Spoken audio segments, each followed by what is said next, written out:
Aujourd'hui, j'ai envie de vous parler d'un gala qui est, selon moi, sous-estimé. Parce que récompenser les meilleurs musiciens, acteurs ou humoristes, c'est souvent trop subjectif. Tu sais, tu peux dire que c'est Simon Delille le meilleur humoriste, mais il y en a d'autres qui vont dire le contraire, surtout sur Facebook. Et en général, leurs commentaires contiennent beaucoup plus de fautes que de pertinence. Mais le gala dont je vais vous parler n'a rien de subjectif. C'est 100% concret. Il s'agit des Darwin Awards. C'est un prix donné à ceux qui sont morts de façon la plus ridicule possible, inspiré de Charles Darwin, le scientifique qui a élaboré la théorie de l'évolution. Évidemment, le titre du prix est ironique, parce que les gagnants en général sont pas le genre de personnes qui ont eu beaucoup de collants dans leur bulletin. C'est tout ce que je veux dire. Donc, j'ai fait mes recherches et voici quelques exemples de gagnants du Darwin Award. Puis je sais que mourir, c'est pas drôle, mais parfois la façon de se rendre est divertissante. Un peu comme aller au Céramique Café. Se rendre là-bas, ça va être le fun, mais la destination est plate en ciboire. Alors, premier Darwin Award. On voulait te sortir faire un truc de céramique la semaine prochaine. On annule? On annule, à moins que je vous regarde en rien en buvant. En 1995, un certain Robert décide d'accomplir une cascade jamais essayée, sauter les chutes Niagara en jet ski. OK? Mais voyons! Ouais, écoute bien ça. Son plan était de se donner une swing avec son jet ski, puis juste avant d'arriver aux chutes, déclencher une roquette placée en arrière de son jet ski pour y donner une poussée de plus. Mais il n'avait pas mis la variable que la chute est faite en eau. OK? Ce qui a eu pour effet de mouiller la roquette en question. Et une roquette mouillée, c'est comme être au lit avec un homme qui a bu trop de vin. C'est mou, puis ça va pas te donner une go. Ben voyons! Il est mort. C'est n'importe quoi, ça. Eh oui. Oui. Juste l'idée. Oui. Là, j'ai une idée. C'est l'affaire la plus enfant qu'un adulte a fait. On met une roquette à l'arrière d'un jet ski, on va sauter par-dessus. Un pétard mouillé, ça explose pas. Ouais, là? non, exactement. Ben non. Mais voilà, c'est les Darwin Il aurait Awards. dû les appeler, Wayne et Roger, deux chums de la Pennsylvanie. Ils sont chez Roger et ils prennent une bière relax. Puis Roger, lui, il a un cobra. Qui a un serpent, un cobra, dans un vivarium. Wayne, ils sont un peu pompettes. Wayne met sa main dans l'abri pour tenter de pogner le serpent. Et le serpent, il mord. Voilà, un serpent. Et le Roger, il se dit, écoute, on va aller à l'hôpital. Wayne dit, non. Hey, il n'y a pas besoin d'aller à l'hôpital. Moi, je suis un homme, je suis capable d'endurer ça. On s'en va au bar, puis on va prendre de la bière. Fait que les deux s'en vont au bar, puis, tu sais, parce que c'est un homme, hein. Les deux gars vont au bar, puis au début, Roger est impressionné de voir Wayne encore debout, parce que le venin du cobra, ça prend à peu près 1 heure à faire effet. Fait qu'après 1 heure, Wayne, il meurt.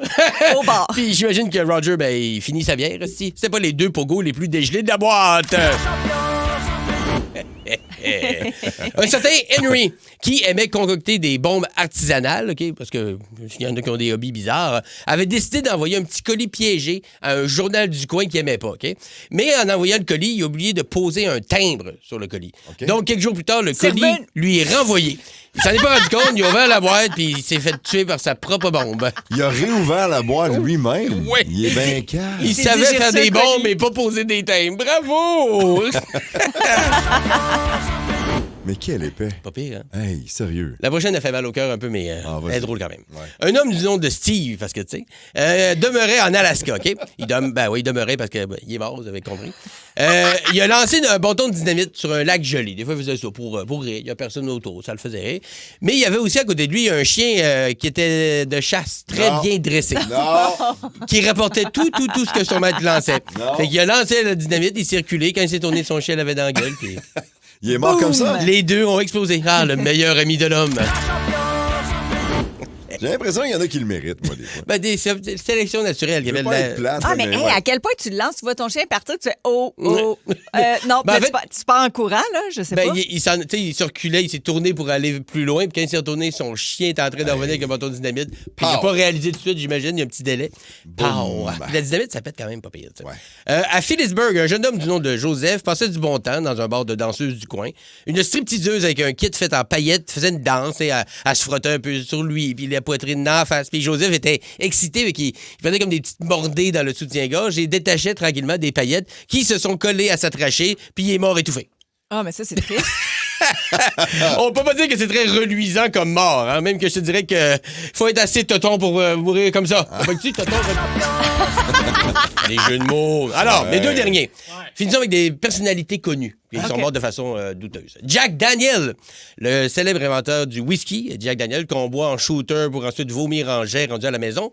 Un certain matin, Jack essaie d'ouvrir son coffre-fort que chez eux, mais il a oublié la combinaison. Puis là, après une coupe d'essai, il est fâché, il perd patience, il donne un grand coup de pied dans le coffre. La blessure s'infecte horriblement, au point où les médecins décident de lui amputer la jambe, mais ça suffira pas à sauver Jack qui décède de la gangrène en 1911. Mais il voulait pas prendre. À cause de quoi? À cause d'avoir donné un coup de pied dans son coffre-fort. Mais il aurait pu prendre son alcool pour se désinfecter. Ça désinfecte pas fort du Jack Daniel. Peut-être, ouais, c'est ça. Tout ça est dû peut-être aussi souffrant qu'un hangover de Jack au miel. Hein? Peut-être que, ça fait mal aux pieds.